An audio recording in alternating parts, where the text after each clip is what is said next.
Le Club Sexu présente À quoi tu jouis? Un balado produit grâce au soutien de Cozy, des meubles conçus avec soin pour la vie moderne.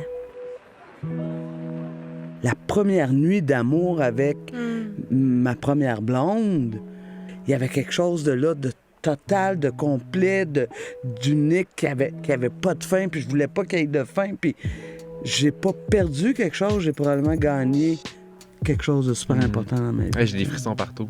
C'est pour ça que j'ai pas perdu ma virginité. Peut-être que j'ai enfin trouvé, d'une certaine façon, mon bonheur complet.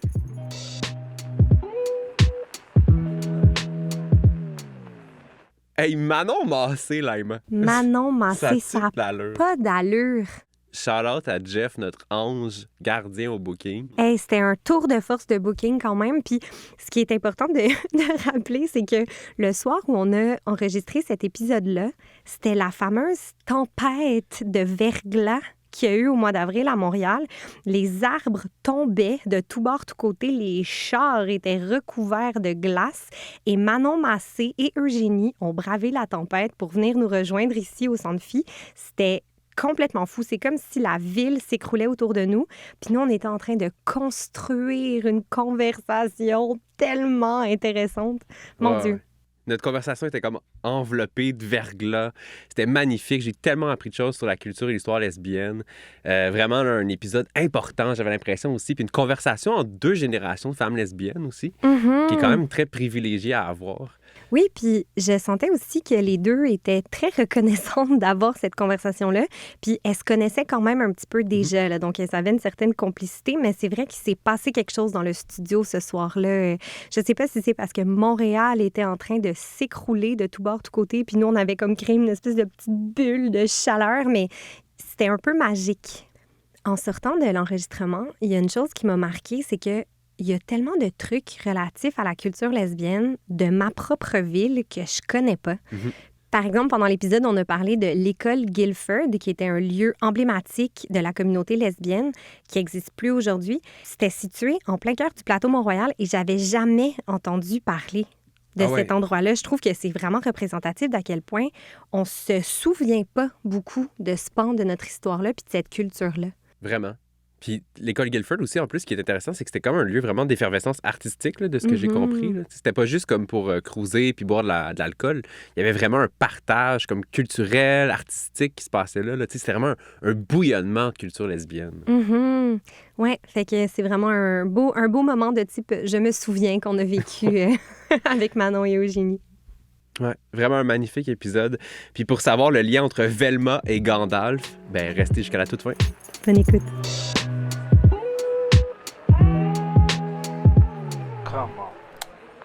Laima, tu m'as lancé au défi d'aller sur le site de Cozy pour trouver le sofa sur lequel j'aimerais le faire. OK, faire quoi? Faire le sexe.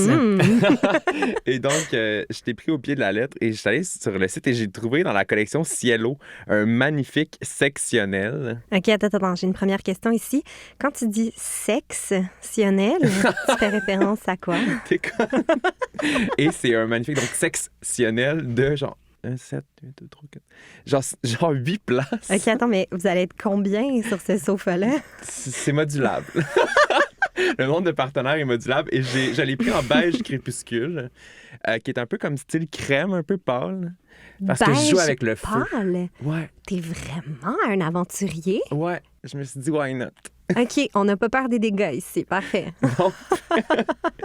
Donc, je peux le faire quand je veux, ma partouze, parce que c'est livré en 2 à 5 jours. Fait. Ah, OK. Fait que tu peux quand même être spontané. Là. Ça veut dire que dans 2 à 5 jours, tout ça peut se passer. Là, si j'ai bien compris. Absolument, avec mon beau cielo. Merci, Cozy. Manon Massé, merci infiniment d'être avec nous. On est honorés de t'accueillir. Ça me fait vraiment plaisir aussi. Tu es députée de Sainte-Marie-Saint-Jacques depuis 2014 et porte-parole de Québec solidaire depuis 2017. Tu es également militante féministe depuis des décennies. On peut le dire. Et un aussi grand honneur d'être accueillir Eugénie Lépine-Blondeau. C'est trop fin, merci. Ben voyons donc. T'es chroniqueuse culturelle et animatrice à Ici Première. On peut t'entendre très tôt, à tout un matin. Tu es aussi à la barre de ta propre émission. Ici Première aussi, c'est ma tournée. Tu t'occupes également du studio de balado à l'Idéal, bar et contenu, et t'animes régulièrement des événements en lien avec la visibilité lesbienne. Oui. Merci encore d'être avec nous. Merci de nous accueillir. On se lance. En fait, l'idée d'un épisode sur la culture lesbienne, sur la sexualité des lesbiennes, est née d'un constat que j'ai eu en travaillant dans le village pendant 3 ans. En fait, souvent, j'avais des femmes qui venaient me voir à la fin de la soirée et qui me disaient « Où est-ce qu'on sort entre femmes? » Puis j'étais comme embêté de répondre parce qu'à l'époque, le drugstore venait de fermer, qui était un immense bar là, sur 4 étages. Le loyer devait être infernal à payer, d'ailleurs. et le Phoenix, qui était un autre bar lesbienne, venait de fermer aussi. Donc, je savais pas quoi leur répondre. Donc, c'était comme si ces espaces-là n'existaient pas et qu'on avait une communauté mouvante qui savait plus où se poser. Et là, on s'est dit, il y a quelque chose comme un sujet passionnant à aller chercher. Ils sont où ces espaces-là aujourd'hui, puis qui les dynamise, selon vous? Mais c'est fascinant comment dans l'histoire, à travers les décennies, c'est constamment cette histoire-là. C'est-à-dire, on a des lieux, on les habite, on les prend avec toute notre âme, notre cœur, et oups, ils disparaissent. Puis là, on se dit, qu'est-ce qu'on fait? Où est-ce qu'on va? On a un autre lieu. Fait que, ouais, c'est ça. Fait que c'est où qu'on se voit? Mais à Montréal, il n'y en a pas, en fait, des bars lesbiens qui sont entièrement lesbiens depuis la fermeture du drugstore puis du Phoenix, qui était le premier bar lesbien en dehors du village.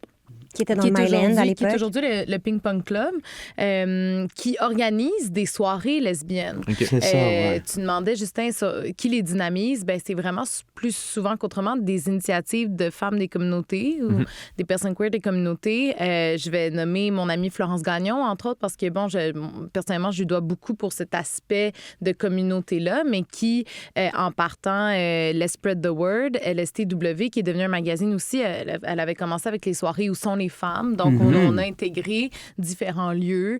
Il y a eu le ping-pong. Aujourd'hui, il y a l'Idéal. Justement, il y en a eu d'autres là aussi où on squattait justement ces places-là pour créer des soirées exclusivement réservées aux rencontres, ben, en fait, aux femmes lesbiennes, mais aux rencontres aussi des communautés queer qui sont devenues des événements qui sont très, très importants. Puis aujourd'hui, ben, il y en a d'autres qui prennent ce genre d'initiative-là aussi.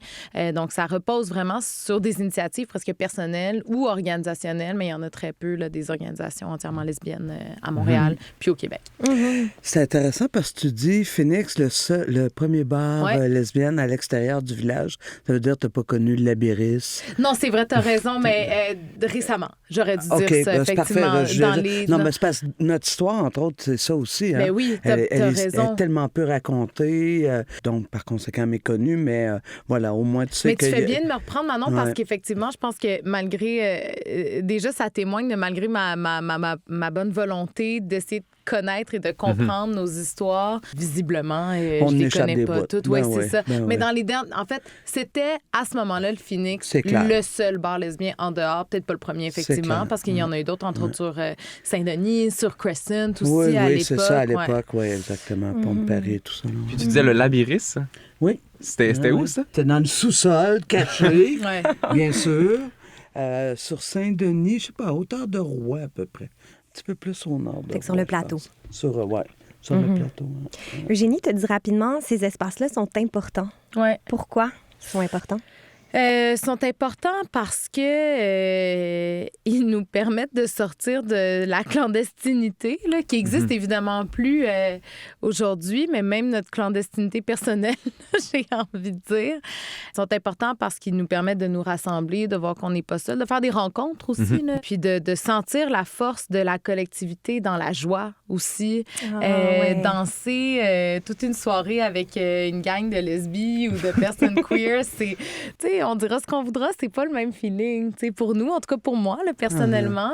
Moi, une de mes réflexions qui m'habite vraiment beaucoup dans les dernières années, c'est vraiment cet aspect-là de l'invisibilisation des femmes lesbiennes qui a toujours eu lieu, là, finalement. Puis j'essaye, veux pas, de sortir de ça. Moi-même, tu sais, des fois, j'ai internalisé des réflexes qui menaient à cette invisibilisation-là. Quel genre de réflexes internalisés? Ben, le fait de moins dire, mettons. Maintenant, je le fais plus, là, mais tu sais, au début de ma jeune carrière, de moins dire que j'étais lesbienne. Aussi, moi, personnellement, le mot lesbien, le mot lesbienne, c'est un mot que j'ai appris à nommer, dont j'ai appris à être fière aussi. Tu viens de mettre le doigt sur quelque chose de super important. C'est une chose que j'avais dit à Florence Gagnon quand elle est partie l'Esprit de World, Ouais. c'est la réappropriation du mot lesbienne. Ouais. On s'est tellement fait dévaloriser. Tu sais, oui, il faisait partie de... On disait, à l'époque, c'était pas tout l'acronyme LGBTQI+, c'était gay et lesbienne. C'était comme ça qu'on disait ça à C'était l'époque. gay longtemps. Ouais, ça a C'est été devenu gay lesbienne. Gay lesbienne. Et dans la dimension, dans le mot lesbienne, il y a quelque chose d'extrêmement politique qui s'est mis à, je dirais, dans les années 90, à faire peur. À début 2000, on l'utilisait moins. Dans l'espace public, pas moi, Manon Massé, mais être lesbienne, c'était... Il y avait une coche de plus Mais dérangeant. Comme une les connotation gens, oui, mais les gens, négative. moi, combien de fois je me suis fait dire c'est laid. Ouais. C'est laid, ça sonne pas bien. Lesbienne, c'est pas beau. Fait qu'à un moment donné, t'internalises ça aussi. Fait que tu vas dire gay, femme homosexuelle. Ce qui est pas faux, là, tout ça. Mais Exact. c'est ça de dire lesbienne. Ah, je me suis entendu dire ça. J'aime pas ça dire ça. C'est pas beau comme mot. Mais finalement, tu sais, bon, maintenant je le dis loud and clear. Exactement. Oh, Mais- lesbienne. Tantôt, Manon, tu disais, on crée des espaces, ils disparaissent, on les habite, ils s'effritent. Il y a quelque chose comme un effritement, ou en tout cas une invisibilisation de cette histoire-là. Pourquoi? Qui est mis en danger par cette histoire-là pour qu'elle disparaisse? Ben moi, je sais pas, un petit bout d'analyse que moi je fais, c'est on est encore dans le rapport homme-femme. On est encore, tu sais, la société patriarcale, hétéronormative, elle construit les choses. Et dans ce récit-là, les femmes n'ont pas le premier rôle. T'sais.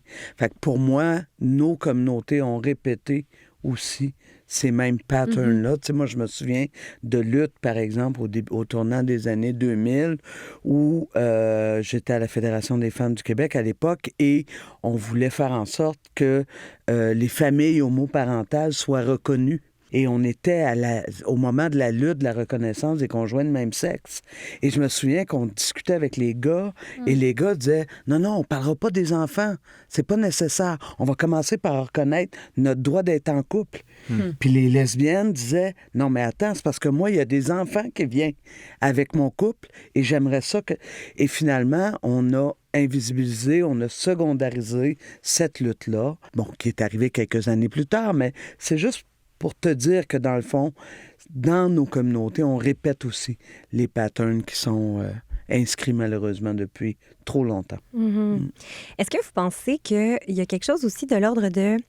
Étant donné que les lesbiennes sont des femmes, les femmes avaient plein de luttes à mener, que ce soit le droit de vote, l'équité salariale, le droit à l'avortement, tout ce qui touche à la santé sexuelle. En fait, est-ce que vous pensez que les droits fondamentalement lesbiens ou l'identité fondamentalement lesbienne est venue après l'acquisition de ces droits-là?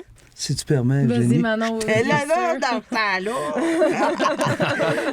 Mais en fait, oui et non, dans le sens où ce qui était fascinant, c'était de voir comment les lesbiennes étaient profondément impliquées dans le mouvement des femmes. Tu sais, dans les années 70-80, là, le mouvement féministe naissant, solide, assez radical, tu avais, chez les lesbiennes aussi, tu avais des femmes, des femmes lesbiennes assez radicales. Oui. Mais chez les féministes, on disait... Oui, moi, je suis féministe, mais je suis pas lesbienne. Mais aussi parce que je pense que c'est venu... Le mot lesbienne a été plus souvent qu'autrement, je pense, traité comme une insulte aussi. Puis les féministes, un peu ce que tu dis, maintenant, on a les féministes d'un regard extérieur, avaient l'air des Amazones qui voulaient, qui misandres, qui détestaient les hommes, puis qui étaient finalement toutes des lesbiennes, comme si c'était l'insulte ultime. Même au sein des communautés, que ce soit féministes ou au sein des communautés LGBTQ+, on a nos propres angles morts, on a nos propres biais inconscients. Fait que je pense que ça prend du temps avant que nos luttes soient intersectionnelles, justement.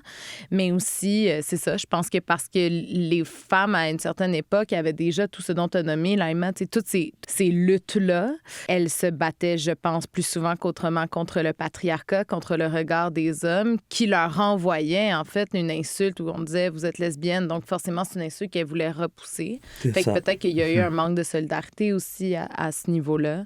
Puis ça s'explique de façon presque systémique, là, en fait. Sans l'excuser, mais ça s'explique. Par exemple, là, j'ouvre un autre pan. Quand tu étais butch, tu étais ostracisée, là. Tu sais, moi, j'étais une butch. En plus, une butch aux cheveux longs. Hey, là, je fitais pas dans le gars. C'est mêlant, là, ça. Là. Si t'avais à définir ce mot-là, butch, pour les gens... Ben moi, pour moi, là, moi, je suis pas ni dans la littérature, ni dans l'histoire, ni dans... Juste pour moi, c'est vraiment une question d'énergie. C'est vraiment une question de... Ah ouais? Ouais, c'est... Je sais pas comment le... Ça me fait tellement rire ce que tu dis, Manon, parce que dans les dernières années, il y a eu beaucoup l'expression BDE, Big Dick Energy. Ouais. Mais tranquillement, on a vu les communautés queer et lesbiennes se réapproprier ça en disant Big Dyke Energy. Ouais. Puis ça me fait penser à ce que tu dis. Ouais, Finalement, c'est c'est peut-être ça. C'est cette énergie-là. Puis tu sais, dans les communautés gays, le mot queer a beaucoup été réutilisé comme une arme, qui était une insulte. Ouais. Queer, ça voulait dire bizarre, étrange. Finalement, c'est devenu une espèce de bastion là, pour la cause. Est-ce que butch, ça fait ça aussi? Ouais, exactement. Ouais. En tout cas, pour moi, Ouais. parce que c'était l'insulte ultime, là. Être lesbienne, c'était une chose, mais être butch, c'était comme, tu sais, c'était le côté sale de l'affaire. Oui, si puis même, je veux dire, je pense, quand on parle des biens inconscients au sein même de nos groupes, tu sais, je pense que même certaines personnes, en faisant leur coming out, ont pu dire ouais, je suis lesbienne ou je suis bisexuelle, mais je suis pas butch. Puis tu sais, je parlais de l'histoire gay, ou en tout cas la nomenclature des hommes gays. L'histoire gay, on dirait que ça a été très documenté. Peut-être à cause, entre autres, de la crise du VIH, qui a vraiment, malheureusement, mis sur la map ces communautés-là. C'est comme si le drame avait donné un capital de visibilité. Tu sais. Il est comme pas arrivé tout à fait la même chose avec l'histoire lesbienne. C'est comme si les archives de la crise du sida avaient permis d'écrire une histoire. Mais ces archives-là lesbiennes, elles sont où? Est-ce qu'elles existent? Est-ce que... Ben, je veux dire, poser la question, c'est y répondre, là, à quelque part. Je pense qu'effectivement, en fait, c'est exactement ce que tu dis, là, Justin. Ça a permis de mettre le focus, en fait, sur ce pan épouvantable là, de l'histoire. Puis, parallèlement, ben, je pense que les femmes lesbiennes sont peut-être plus inscrites dans les luttes féministes aussi. Puis ça a pris du temps avant qu'on retrouve ces ponts-là, en fait. Sont où? Ben là, on parlait des archives lesbiennes qui ont été faites par le RLQ récemment. Mais je pense que même moi, comme lesbienne, puis j'en ai donné un exemple tantôt, là, mais j'ai encore des croûtes à manger, là, même de savoir où est-ce qu'on les prend, ces infos-là. J'ai appris il y a 1 an l'existence de l'école Guilford, qui était, Manon, t'es probablement mieux placée que moi pour en parler. Mais je me disais comment ça se fait que je savais pas que ça existait, ça, qui était un lieu de rassemblement pour les femmes lesbiennes, les artistes. Il y avait des danses qui s'organisaient, il y avait des ateliers d'artistes, si j'ai bien compris. De création. Il y avait une troupe de théâtre. Il y avait, c'est cool. Parce que le focus est beaucoup sur les bars. Je sais pas pourquoi. On est comme les bars lesbiennes, mais des espaces comme l'école Guilford. Il y en a pas une tonne. Je veux dire, l'école Guilford, c'est majeur dans notre Donc, c'était histoire, vraiment un là. lieu physique. Oui, c'était une école. C'était sur en fait Guilford. Le gymnase Bon, OK. qui est maintenant une coop parce qu'ils nous ont enlevé l'école Guilford finalement pour faire une coopérative. Bon, on n'est pas choqués, mais c'est un moment majeur parce que c'est là qu'on se rencontrait. Il t'avait des sacrés parties, là, qu'on sortait de là pas mal tout croche. Mais, donc, des lieux de consommation, c'est parce que tu dis pourquoi des bars. Ouais. Oui, beaucoup des lieux de consommation. Mais l'école Guilford, c'était pas juste ça. Il y a des productions extraordinaires, des performances qui sont sorties de là, des livres qui se sont écrits grâce aux locaux qu'on passait à ces femmes-là. Oui, exactement. Fait que, oui, tu as raison de le dire, Eugénie, puis il faut le dire, là, il y a maintenant quelque chose qui a été produit au Québec qui s'appelle les Archives lesbiennes. On a toujours eu des éléments d'archives. Hein? On a des vieilles lesbiennes qui gardent toute la vidéo. Hein? Ouais. Le vidéel, là, il y a du stock, là, ça n'a pas de bon sens. T'en as d'autres qui s'occupaient de garder du papier. Mais là, c'est réuni dans un bouquin, dans 2 bouquins, en fait, 2 livres. Et j'ai très hâte de voir le deuxième. Je ne l'ai pas vu encore, j'ai vu le premier. C'est vraiment intéressant parce que, justement, le devoir de mémoire a été fait par les lesbiennes elles-mêmes. C'est le réseau des lesbiennes du Québec qui a pris ce leadership-là et je les remercie 1000 fois. Puis d'ailleurs, si on a besoin de cash pour financer tout ça, je vais revenir à votre émission. On va en parler. Donc ça, c'est sorti très récemment, c'est ça, ces ouvrages-là? Le tome 1 a été sorti il y a un an, en 2022, puis il y avait très peu d'exemplaires, je pense, genre 50, parce que, bon, c'est un travail vraiment intense qui coûtait cher aussi. Puis là, ils ont sorti le deuxième tome le 22 avril dernier. Voilà. C'est Donc, les spécial deux sont parce maintenant que disponibles et distribués à une plus grande échelle. C'est ça. quand tu parlais des archives, tu parlais de certaines femmes qui conservaient les vidéos ou les traces. Comme ça semble être des lesbiennes, quand même une génération peut-être plus âgée. Est-ce qu'on a l'impression que ce livre-là va peut-être ouvrir la discussion à différentes générations, peut-être? Moi, je pense que oui. Je pense que oui, déjà. Il le faut. Là. C'est ça que ça permet. Si Eugénie a appris l'existence de l'école Guilford l'année passée, imagine-toi le nombre de lesbiennes qui ne savent pas que ça a déjà existé. C'est comme... Et voilà ce que ça permettra. Ouais. Encore faut-il le distribuer, que ce soit accessible, effectivement, qu'on aille rejoindre aussi, parce que, encore une fois, je reviens à ces bien conscients-là aussi, mais tu sais, qu'on aille rejoindre différentes communautés aussi au sein même de nos communautés. Après ça, tu sais, moi, comme lesbienne, très tôt dans ma carrière, j'ai décidé d'en parler, puis tout ça, tu sais. Mais c'est pas tout le monde qui décide de faire ce choix-là non plus. C'est pas parce que tu fais partie des communautés LGBTQ+, que tu dois porter le poids de l'éducation pour les autres non plus. Mais après ça, moi, c'est juste une fan d'histoire, puis je veux dire, j'aimerais ça comme être, c'est tout savoir, là, puis être la personne qui en apprend à tout le monde, là. Mais ça, c'est un choix personnel. Quand j'étais petite, je voulais être savante. Mais c'est important ce que tu viens de dire. C'est important parce que, tu sais, à quelque part, c'est notre vie personnelle, là. Ouais. On n'est pas obligé d'étaler notre vie personnelle. Fait que c'est vraiment important ce que tu viens de dire. Puis c'est pour ça que les bouquins des archives lesbiennes, pourquoi c'est important, c'est que, premièrement, ça cumule un paquet d'informations. Moi, j'ai appris des choses en lisant le premier tome. J'ai pas lu le deuxième encore. Mais c'est parce que ça rend ça accessible. Accessible puis digeste aussi, parce que des fois, comme on a tellement pas d'informations qu'on grappille un peu les infos partout, mais là, au moins, tu sais, on remonte dans le premier tome, on remonte à avant Jésus-Christ, là, puis ce qui se passait avec sur l'île de Lesbos et tout. Ah, là, c'est ça. Okay. On part à la Genèse.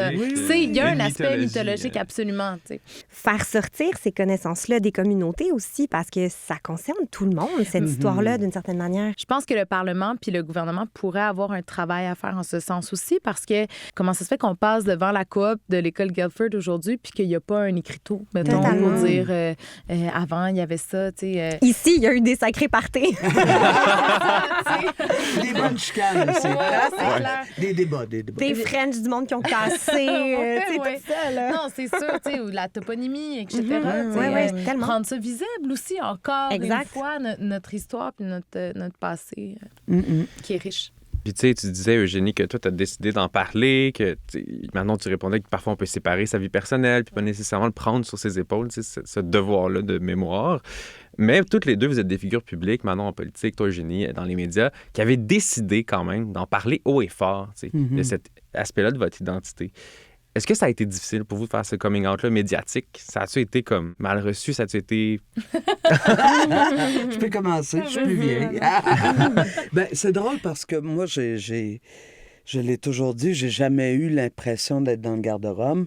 Je pense que c'est en même temps le privilège et le défi quand tu es une butch assumée. Tu sais, je me souviens à l'époque, les filles disaient « Moi, je suis chanceuse, je passe. Toi, tu l'as d'inscrit. » Je passe dans le sens de... On le voit pas nécessairement de premier abord. Ça nous passe pas. Mais là, il faut s'en remettre. On est dans les années 80, là. Mais bref, pour répondre à ta question, c'est sûr que, par exemple, je fais rire les gens. J'ai pas toujours eu une moustache, hein. C'est comme toutes les dames qui vieillissent. Ma moustache. T'es pas Ah non, je suis pas née Petit avec. bébé Manon avec sa petite moustache. Mais je pense pas, je regarde les photos. Mais c'est sûr que quand j'ai décidé de me lancer en politique, même mes amis féministes me disaient « T'es sûr, Manon? Ça va être dur. Puis elles avaient raison. Mais en même temps, j'étais capable d'assumer ça. Ça fait partie de moi. Mais c'était-tu un acte politique à C'était ce un moment-là? acte extrêmement C'était des- politique. Ouais. D'ailleurs, Judith Lucier ouais. est celle qui a réussi à faire que on arrête de parler dans mon dos Ouais. à cause de cette moustache-là, parce qu'elle a juste fait comme « T'es-tu en train de faire un statement politique? Ouais. Puis je fais « Oui. » Ouais. Et ça l'a changé les choses. Mais, fait que oui, tu comprends, il y a quelque chose de moi qui est tout à fait naturel, ça fait partie de moi, il n'y a pas de trouble. Puis en même temps, il y a une réflexion parce que je m'en vais faire la politique. Ce que je veux, c'est pas moi l'objet en question qui est important, c'est ce que je porte comme parti politique, etc. Je suis en train de nuire à mon parti, je suis en train... Puis si vous retourniez voir ce qu'on écrivait à mon... Tapez encore Manon Massé, vous allez voir, moustache apparaît en premier ou deuxième. Là, ouais. C'est encore, ça habite encore. Fait que oui, mais honnêtement, je m'en fous parce que la contrepartie, c'est aujourd'hui, je vois des femmes qui se sentent complètement à l'aise de juste être celles qu'elles sont. Ouais. Moi, c'est la moustache, d'autres, c'est d'autres choses. Fait que non, je suis plutôt contente de Mais ça. je pense que ça a contribué aussi après au fait que tu es devenue une icône. Tu sais, pour, pense que ça a quand tu contribué. parles de l'énergie aussi, c'était tout ça. Tu arrives, puis tu t'excuses pas. Puis même les personnes queer, les lesbiennes qui... J'ai pas de moustache, là, ou en tout cas, j'en ai une petite, là, mais en tout cas, elle n'est pas encore proéminente. Mais tu pourras faire le choix de la garder ou de ou pas la garder. Mais ce que je veux dire, Ça c'est que qui est t'arrives, important. puis tu sais, on arrive, puis on est comme, ben crime, il y a Manon. tu sais. Ouais. Il y a Manon. T'es devenu un modèle, assurément. Oui, Safia Ouais. Nolin a déjà dit c'est mon Ben goal oui. de moustache. Ah oui? Mais est-ce que ça t'as-tu pensé l'enlever à un moment donné? Comme y a-tu un moment donné où c'est devenu trop pour toi, puis tu t'es dit, hey, je suis tannée? Moi, à partir du moment où Judith a écrit cet article-là dans Urbania, ça l'a placé les choses, puis ça les a placées dans ma tête aussi. Ah oui? Parce que moi, ça faisait des années, je travaillais dans les centres de femmes avant d'être élue, puis ça faisait des années que je disais aux femmes, sois celle que tu es. Tu es belle telle que tu es. Laisse personne te dire quoi faire avec ton corps. C'est toi qui décides pour ton corps. Fait qu'imagine, pendant 10 ans, j'ai dit ça à ces femmes-là. Ouais. Et moi, à la première occasion, c'était trop fort. Je pouvais pas Ouais, tu te l'enlever. serais senti hypocrite. Mais je me serais senti hypocrite. Puis plus que ça, c'est quel message ça renvoyait à ces femmes-là. tu sais. Moi, ça je n'étais pas prête à ça. Mais ce que je dis, puis c'est exactement ce que je viens de te dire, c'est un choix personnel. Pour moi, ce qui est important, c'est de faire le choix. Tu sais. Puis le jour... parce que ça peut arriver qu'un jour, j'ai plus envie d'avoir de moustache. Ça me surprendrait parce que je trouve ça vraiment beau. Mais ça pourrait arriver. Ben, c'est correct. C'est mon choix aussi. Ouais. Puis toi, Génie, le coming out médiatique. Ben, tu sais, moi, je suis pas toute seule à le dire, mais je dis souvent qu'on on fait pas un coming out, là, on en fait 1 milliard dans sa vie. Ouais. Il y a celui qui est plus significatif, c'est le premier que tu fais envers toi-même. Après ça, tu sais, bon, tes parents, tes amis, si ça t'appartient. Moi, je suis arrivée à Radio-Canada, qui était mon premier employeur significatif, là, puis j'étais dans des équipes de recherche à ce moment-là, puis je me souviens d'avoir juste dit, genre, ah oui, j'ai vu ce film-là en fait ça maintenant avec ma blonde, tu sais. Puis là, ah, OK, c'est bon, OK, tu sais, j'ai pas fait j'ai pas dit, la gang, voici votre nouvelle employée lesbienne. C'est comme... Tu as juste mentionné un élément qui... Ouais. Quand je suis arrivée en ondes, après, moi, j'avais l'impression que tout le monde le savait. Tu sais, comme, bon. Fait que je me souviens plus c'est quand que je l'ai dit pour la première fois en ondes. Je me souviens plus ce que j'ai dit. Je sais pas si j'ai parlé de ma blonde, si j'ai parlé de... J'ai aucun souvenir, tu sais. Puis aujourd'hui, ben je vais parler, bon, de ma blonde comme quelqu'un va parler de son chum ou de sa blonde, là, mettons. Je vais dire que ça peut me toucher tel sujet quand je couvre la culture, tu sais, tel sujet, ça me touche parce que, justement, on parle d'archives lesbiennes. Mais ce que je peux dire, par contre, c'est que j'ai quand même un petit vertige à chaque fois. Ouais. Ah oui, ah oui. Ouais, un petit... Puis en fait, c'est un vertige qui a été... Il y a eu un pic en 2018. J'ai fait une émission avec ma sœur à Radio-Canada, à Ici Première. Puis chaque émission commençait avec nos bios qu'on lisait. Puis le but, c'était de montrer qu'on peut avoir le même noyau familial, grandir à peu près au même endroit, mais d'être des personnes foncièrement différentes. Ce qui est le cas de ma sœur et moi. Puis ma sœur, à un moment donné, disait « Je m'appelle Magali, je suis hétérosexuelle. » Puis moi, je disais « Je m'appelle Eugénie, je suis homosexuelle en plus à l'époque. » Puis on avait eu beaucoup de courriels qui disaient, pas genre, ah, maudite lesbienne, je sais pas trop, mais pourquoi elle dit? Puis ça, c'est de plus en plus Mais des est-ce que insultes c'était qui... pourquoi tu le dis Oui, ou pourquoi vous le non, dites? pourquoi Eugénie le dit? Ah ouais, OK, c'était vraiment Fait que ciblé. d'un, les gens comprenaient pas le concept, visiblement.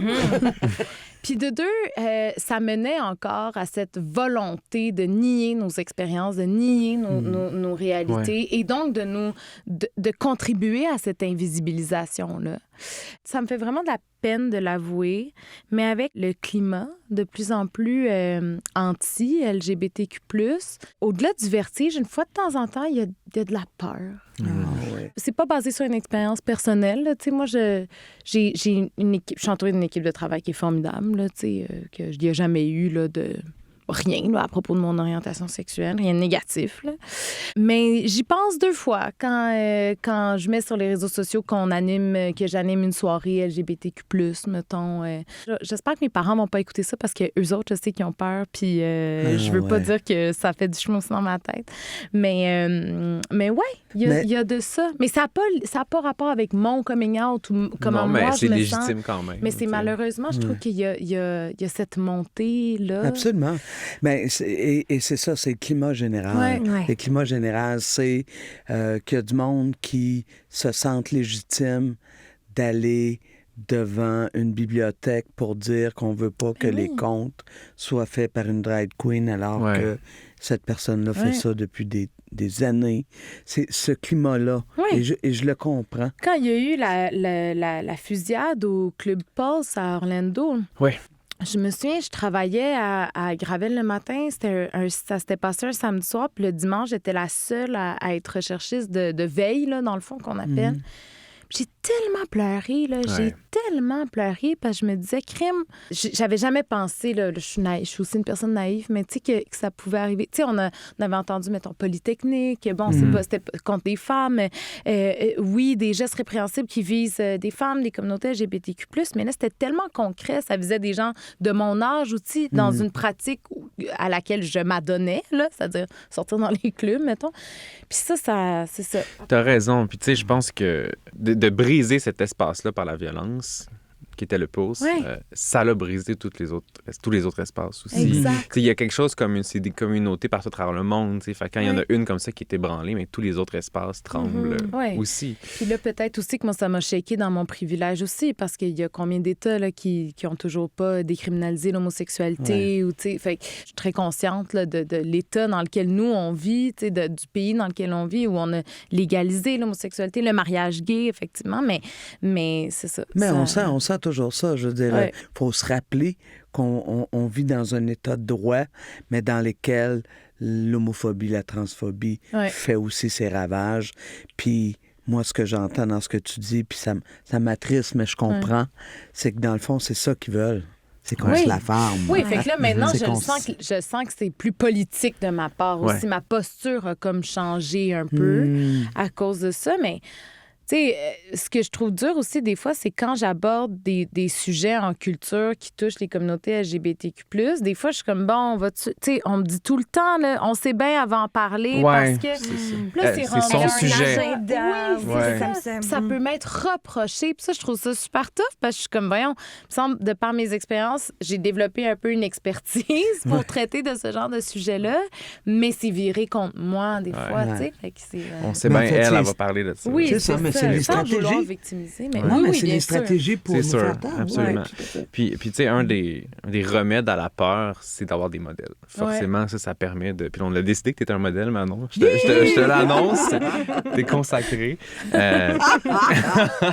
Est-ce que vous en aviez, quand vous étiez petite, des modèles de femmes qui vous ont donné envie d'être vous-même haut et fort? Petite, pas vraiment, là, tu sais. Ça a beaucoup contribué au fait que mon premier coming out s'est fait un petit peu... Ben, j'avais comme 18 ans, mais parce que aussi, j'en voyais tellement pas, puis ceux qu'on voyait étaient tellement des... Tu sais, c'est ça, là, c'était des butch. Je ressemblais pas à ça, tu te fait que je reconnaissais pouvais pas, pas être lesbienne. Comme si c'était la seule manière d'être Ouais, lesbienne. c'est ça. Puis comme si en plus, c'était une insulte. Fait que je les ai beaucoup cherchés, ces modèles-là, en culture d'abord. Puis, tu sais, je veux dire, je me souviens, là, quand Jasmine, la policière, est arrivée, là, Linda Malou, qui était lesbienne, j'étais comme, oh my C'était dans God. quoi, ça? C'était dans C'était Jasmine. Ça Jasmine. s'appelait OK. Jasmine. Ça a duré juste un an. Tu sais, pour moi, c'était comme, je trouvais ça extraordinaire, où je me souviens, Caroline Néron, dans Diva, elle avait été bisexuelle, puis elle avait une relation avec, le nom de l'actrice m'échappe, mais finalement, cette actrice-là, son personnage meurt dans un accident de moto. Tu sais, tout était toujours tragique. Oh, Ouais. oui. Ça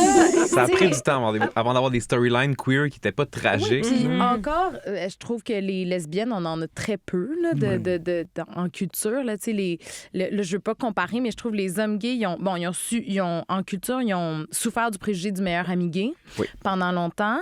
Ils échappent pas encore à ça, malheureusement, mais ils étaient quand même visibles. Puis de plus en plus, on en crée des histoires entre des hommes gays. J'attends encore là, la bonne histoire entre lesbiennes. Il y en a, là, tu sais. Mais tu me demandais pour des modèles. Puis moi, on l'a nommé tantôt, mais pour moi, plus tard, ça a vraiment été Judith Lucien, en fait, qui écrivait dans les médias, qui écrivait sur ces questions-là, qui était ouvertement lesbienne. Pour moi, j'étais comme, OK, c'est possible. Écoute, des modèles de femmes fortes, oui. J'en ai eu dans ma vie, autour de moi, proche de moi, etc. Mais des femmes lesbiennes, non, j'ai pas eu ces modèles-là. Quand je suis tombée en amour à 18 ans avec ma première blonde, ben pour moi, c'était juste évident. Ouais. Et après ça, je me suis pas mis à chercher une communauté. Quelques années après, peut-être, mais pas sur le moment. Sur le moment, j'étais juste trop en amour. Puis, c'était bien. Puis autour de moi, c'était quand même assez bien accepté aussi. Là, fait que j'ai pas... Mais non, des modèles, non, honnêtement. Je me souviens, ben là, je suis rendu, j'ai comme 25, 30 ans. Là. Première fois qu'on se voit à TV, c'est, pour moi, pas à TV, c'était dans un film, c'était Anne Tristan. Mais qu'est-ce qu'on voit? On a vu un French, là, OK. Mais vous pouvez pas imaginer comment c'était extraordinaire. Là, Ouais. tu sais. À grandeur d'écoute. Je me Heure de regarde, grande parce que j'ai écouté ce film-là à répétition, tu sais. Ouais. En VHS. Ça. Quand on trouvait des petites pépites, Ah non, là, c'est sûr. on les conservait précieusement. Ben oui, il y avait la là. série The L World aussi Ben là, qui a The dû... L Word, ça, c'est qui a tout changé. En même temps, moi, on avait comme pas ces postes-là. C'était bien confus là, dans ma tête. Je me souviens, j'essayais de les louer au club vidéo, puis en même temps... Tu sais, la pochette de The L Word, c'était comme toutes les femmes tout nues, là, tu sais, Ouais. comme Ouais. collées l'une à l'autre. Fait que là, expliquer que je voulais louer ça, pour moi, Ouais. c'était vraiment intense. Puis en plus, là, il y a eu le reboot, là, mais à l'époque, ça s'est super mal fini, là. C'est genre, il y en a une qui meurt, là, ils savent pas qui l'a tué. Fait que il y a toujours le petit côté, genre, les lesbiennes sont des crises de folles. Puis ça, j'ai toujours trouvé ça super difficile, tu sais, parce que les scénarios sont faits comme Ouais. ça, parce que la réalisation est faite Ça comme a-tu ça. bien vieilli, The L The L Word? Word, non, ben, ça fait longtemps que j'ai regardé ces épisodes-là. Je me souviens, par contre, quand elles sont arrivées sur YouTube, c'était quelque chose parce qu'il y avait des scènes de sexualité dans The L Word qui étaient en fiction, donc c'était pas de la pornographie, puis c'était comme, encore à ce jour, là, il y a The L Word, le reboot, mais de la sexualité entre femmes qui sont pas faites dans le regard d'un homme. C'est ça. C'est Ouais. très, très Ouais. rare. On tombe énormément dans le male gaze pour les films. Tu pensais à La vie d'Adèle. La vie d'Adèle, mettons, ouais, là, c'est tu sais, ça. je veux dire, Ouais. on en a vu là, des scènes entre filles, mais je veux dire, on a su après aussi à quel point le male gaze était présent. Mais donc, The L Word, pour ça, ça a bien vieilli. Je trouve que les scènes de sexualité sont assez raccords avec ce que j'ai pu expérimenter, Justin. Ouais, parfait. Pour tout te dire. Life imitates art, Mais ils comme ont on eu dit. leur reproche aussi, là, tu sais, entre autres, la façon dont ils ont traité les questions des personnes trans, ça a été Ouais, vraiment c'est décrié. Là, tu sais, Il n'était pas encore. Non, c'est ça. Fait que ça, pour ça a très mal vieilli. Puis, tu sais, au-delà des modèles dans nos vies de personnes gays, lesbiennes, il y a toujours des moments fondateurs. Moi, j'en ai plein dans ma tête, mais je serais curieux quand même de vous entendre. Tu sais, Manon, tu as quand même été militante, tu as quand même eu un parcours impressionnant. Est-ce qu'il y a eu des moments fondateurs dans ton histoire ou dans celle des lesbiennes at large au Québec que tu aimerais raconter? Je dirais l'école Guilford. Chanceuse. Oui, mais en même temps, tu vas rire, je suis quand même, je dirais pas trop jeune, mais je suis arrivé puis ça a fermé. Ah ouais. OK, je suis arrivé sur la fin. C'est ça, je suis arrivé sur la fin. Mais quand même, ça frappe, ça marque. Pour moi, je te dirais, tu sais, d'alliance avec la communauté puis de me mettre en marche avec les lesbiennes du Québec, c'est à la fondation du Réseau des lesbiennes du Québec. Et ce que je trouvais extraordinaire à l'époque, parce que moi, je venais plus du mouvement des femmes, ce que je trouvais vraiment intéressant, c'est que, enfin, on se rejoignait entre lesbiennes francophones et anglophones, pour justement, dans une posture plus politique. Et ça, pour moi, c'est un moment fondateur. Puis tu dirais que la place que l'identité lesbienne a occupée au cœur des luttes féministes, c'est quoi, selon toi? Mais les lesbiennes étaient très enracinées dans les luttes. Tu sais, Chantal Daigle, là, Ouais. hein, s'il n'y avait pas eu de lesbienne autour d'elle pour la protéger, lui rappeler qu'elle avait le droit de faire ce qu'elle avait avec son corps, etc. Tu sais, c'est fascinant de voir ces femmes-là qui, à l'époque, étaient clairement pas des femmes qui voulaient des enfants, qu'elles vivaient leur orientation sexuelle, qu'elles ne visaient pas d'avoir, mais que le droit à l'avortement était un droit fondamental. Elles l'ont entourée, etc. C'était pas que des femmes lesbiennes, mais il y en avait plusieurs.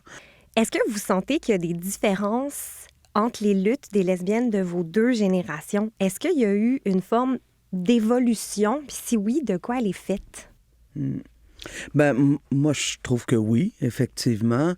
À une certaine époque, je pense que la question d'exister comme femme lesbienne à l'intérieur du mouvement des femmes, c'était notre lutte. Parce qu'on avait des alliés qui n'étaient pas toujours du côté, chez les gays d'ailleurs. Là, des fois, c'était plus facile d'aller chercher des alliés du côté des femmes, des féministes, pardon. Et je pense qu'aujourd'hui, on n'est plus là. Je pense que vraiment, on n'est plus là. Mais par contre, puis tu es plus à même de parler des luttes de ta génération, quand les femmes lesbiennes de différentes origines nous reflètent que notre mouvement il est pas mal blanc et qu'on n'est pas très inclusive et qu'elles ont besoin de se créer des safe spaces parce que même si entre lesbiennes, on peut être safe, on ne l'est pas avec nos sœurs de différentes communautés racisées. Fait que je me dis, OK, on a encore du chemin à faire là-dessus. Tu sais, moi, je suis pas non plus dans les cercles militants, là, tu sais, sur le terrain, là, mais il y a cet aspect politique qui est peut-être moins présent là, dans nos générations, dans le sens moins... Là, après ça, peut-être qu'il y a des gens qui vont m'écrire qui vont dire « t'es pas au courant de telle affaire », mais tu sais, je pense à des publications comme Amazon d'hier, Lesbienne aujourd'hui, ou tu sais, ou l'école Guilford, ce genre de trucs-là, où tu sentais concrètement que les choses essayaient de bouger. Faut dire que les luttes sont différentes aussi. On a fait beaucoup de progrès aussi dans les 20 dernières années, 20, 25, 30 dernières années. C'est sûr que nos luttes doivent être intersectionnelles. Aujourd'hui, ça reflète ton propos. Moi, j'essaie de dire toujours les communautés LGBTQ+, parce qu'on n'est pas un bloc monolithique, puis de deux, parce que des fois, on a des enjeux qui sont totalement différents. Je pense avec affection aux vieilles lesbiennes, mettons, là, qui se sont battues pour prononcer le mot lesbienne et qui, aujourd'hui, refusent d'être mis sous le parapluie queer, par exemple, parce que pour elles, ça recontribue à une invisibilisation encore. Alors, je pense que ça prend beaucoup d'écoute au sein même de nos communautés, au sein de nos réalités aussi, puis c'est ça notre défi.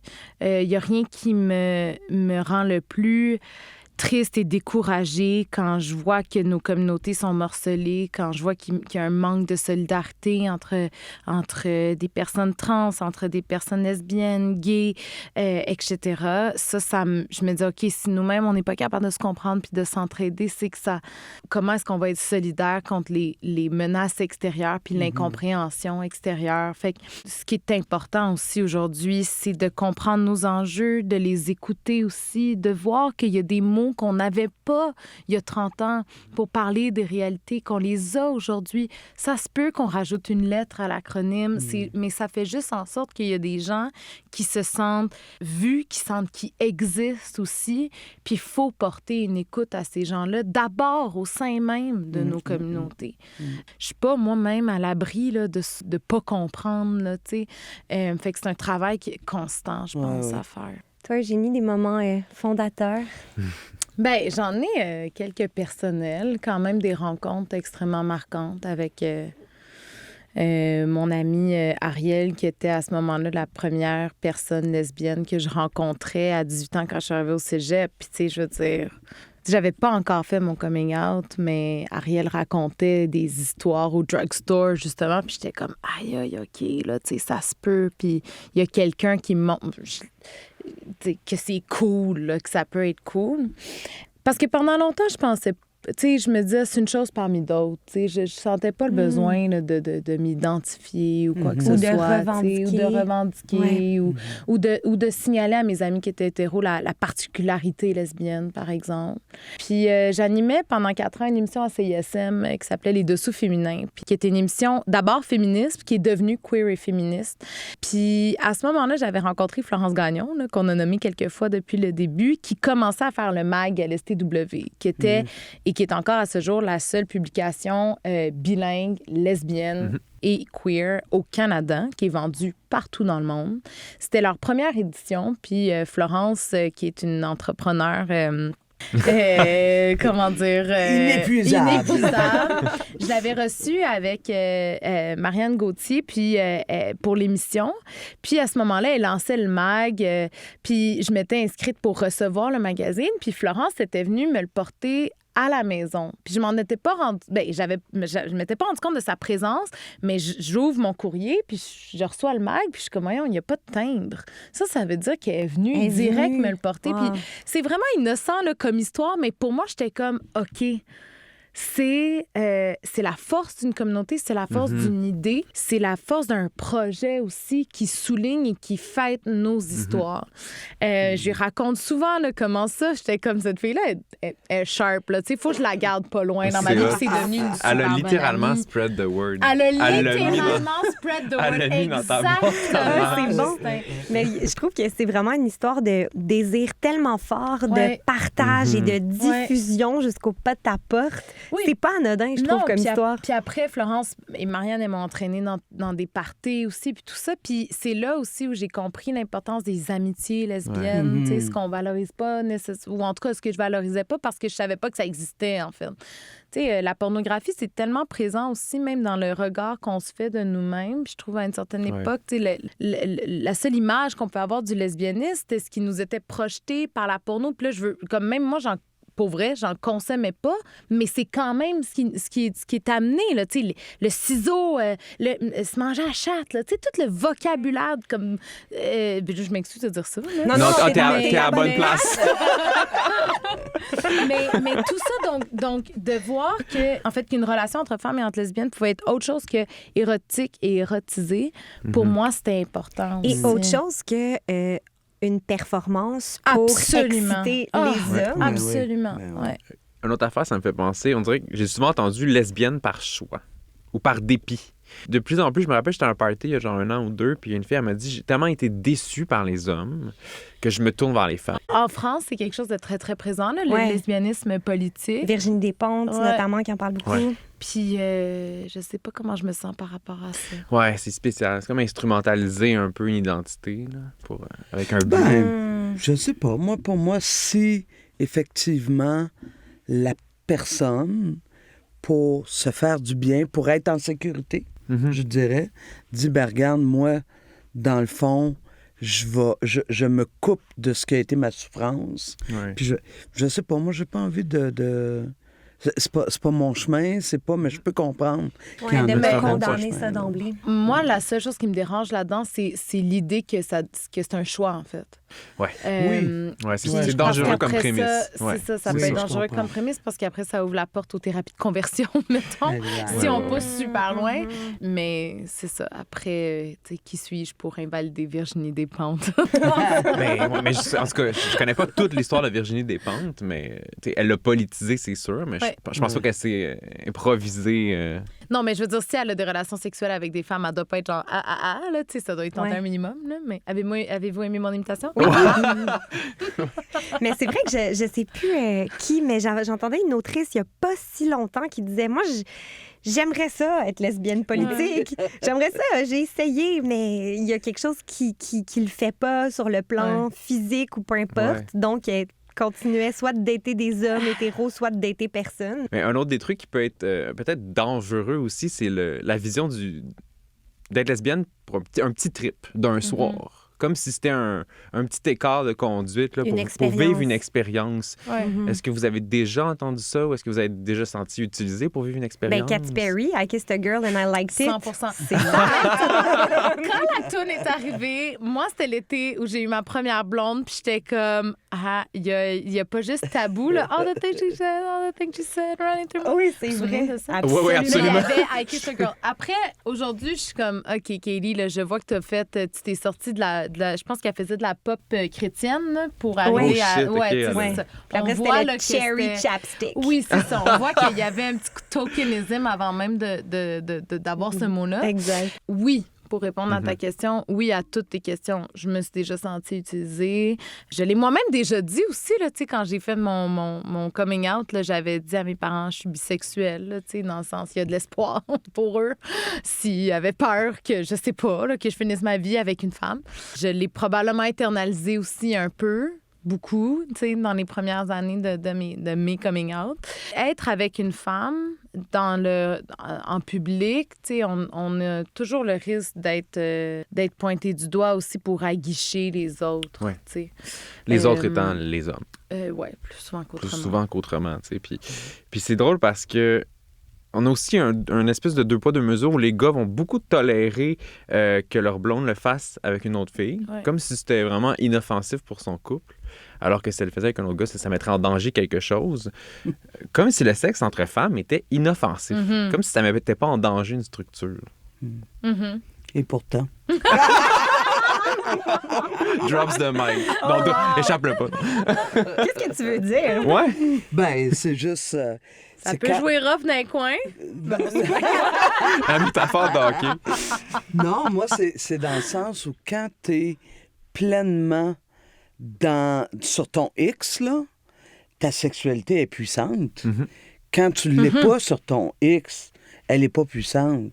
Fait que moi, tu sais, je pense que... Puis là, on revient à porno, puis à comment nos relations sont utilisées pour exciter les gars hétéros, j'entends. Fait que moi, c'est pour ça que je te dis, s'ils pensent vraiment que c'est moins puissant, ben ils se trompent si les femmes sont sur leur X. Si elles sont pas... Tu sais, c'est pour ça que je suis pas intervenue tantôt dans l'échange. Ben, c'est sûr que quelqu'un qui me dit, tu sais, Manon, moi, je te trouve tellement chanceuse d'être lesbienne, tu sais, t'es tout aligné tes chakras sont tout alignés.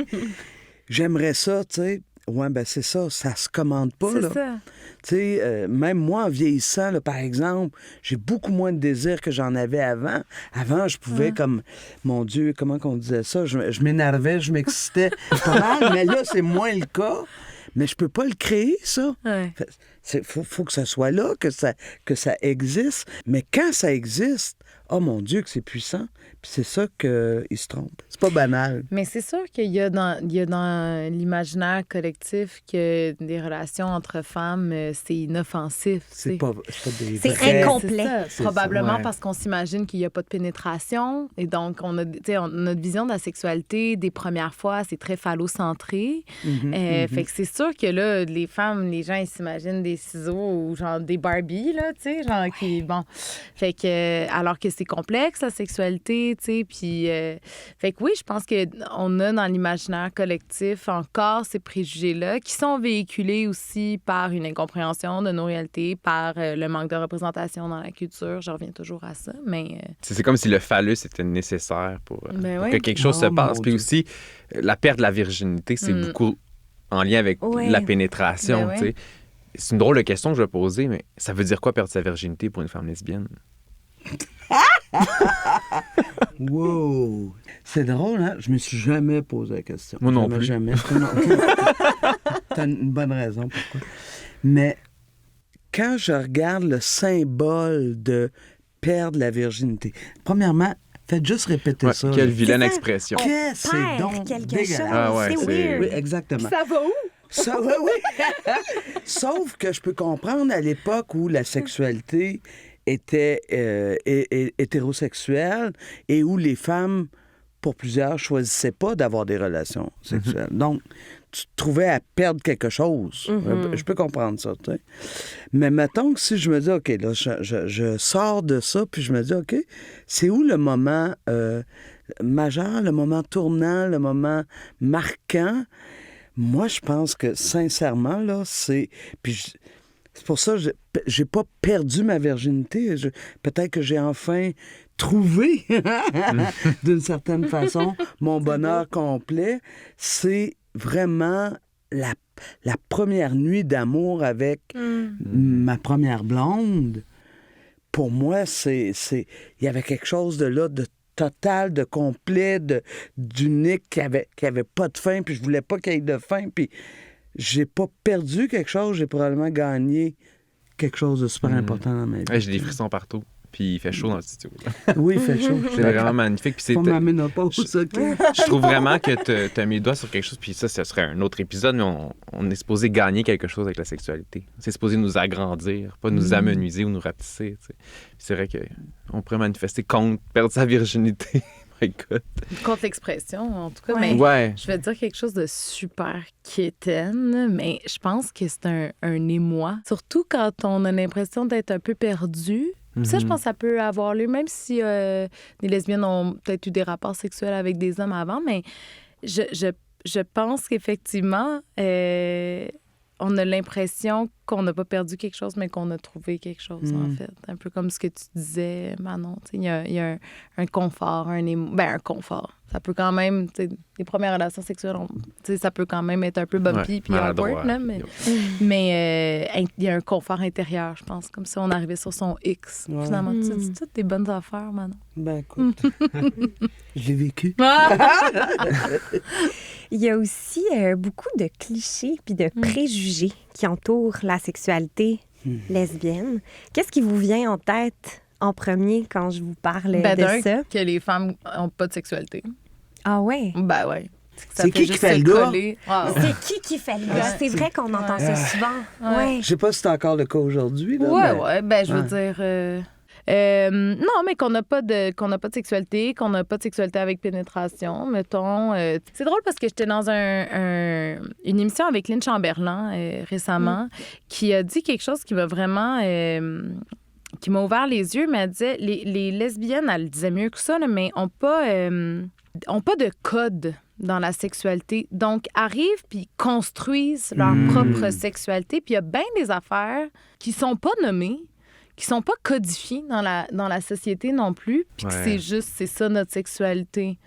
Là, je sais pas quelles images vous avez en tête là, quand je dis ça. Beaucoup de mouvances. Mais beaucoup de mouvances. Ce qui est quand même cool, parce que ce scénario-là, qui est celui du cum shot, là, donc pénétration, éjaculation, qui est appauvrissant. T'sais. Oui, on parle beaucoup du schéma des relations hétérosexuelles. On parle du préliminaire, comme si c'était quelque chose qui était moins important que le plat principal qui est la pénétration.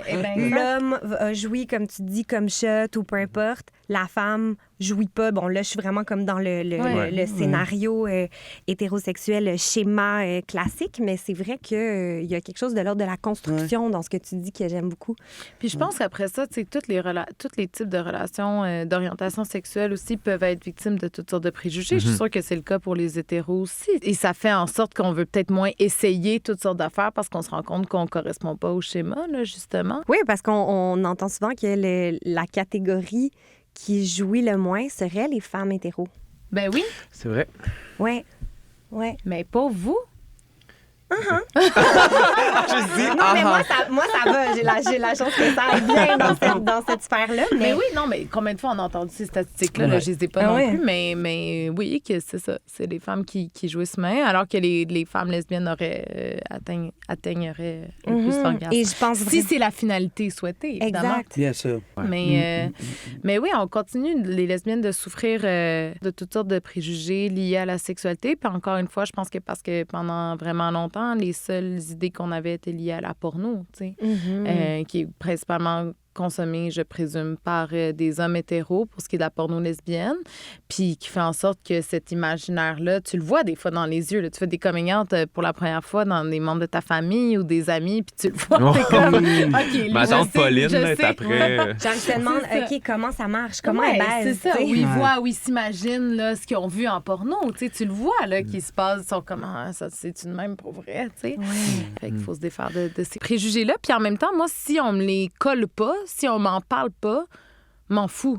Dans le sens, arrangez-vous avec vos préjugés. Je m'en fous. Tu sais, moi, je sais quel genre de sexualité j'ai avec ma blonde, puis c'est pas de vos affaires.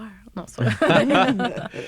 Mais c'est quand même il y a une vertu, finalement, à ne pas pouvoir exécuter le scénario.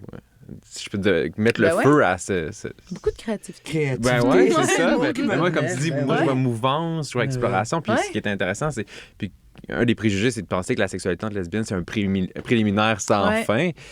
C'est un beau problème, selon moi, Ouais. parce qu'il y a quelque chose comme l'exploration du plaisir, prendre son temps, revenir en arrière. Oui, puis ça, je pense que c'est un préjugé qui est vrai, là, par contre, là, l'idée du partage, de s'assurer que tout le monde est content. Tu sais, ça, je pense... Qu'est-ce que tu veux Je dire? pense que c'est vrai. Non, mais mettons de s'assurer que les deux ont joui, si c'est ça qui est Partenaire, important, là, tu sais, t'es-tu bien, t'es-tu confortable, t'aimes-tu ça, tu sais, toute la notion du consentement, du partage, de l'égalité, de jouissance. Je pense que tout ça, c'est un souci. Ouais. T'avances dans nos ensemble communautés. là-dedans. Ouais. là. Je pense aussi que toutes les femmes, on n'est pas pareilles. Mais non. Absolument. Et c'est ça le plaisir, Ouais. je pense, quand t'as pas de schème télégraphié que voici les A, B, C, D, Ouais. le chemin à suivre, et que t'arrives avec ce que tu te connais, avec l'autre que tu connais pas au début, Ouais. et tout ça, ben c'est pour ça que tu cherches, t'explores, tu développes, parce qu'il n'y a pas de modèle A, B, C, D. Mm-hmm. Mais la jouissance est vraiment intéressante. Ouais.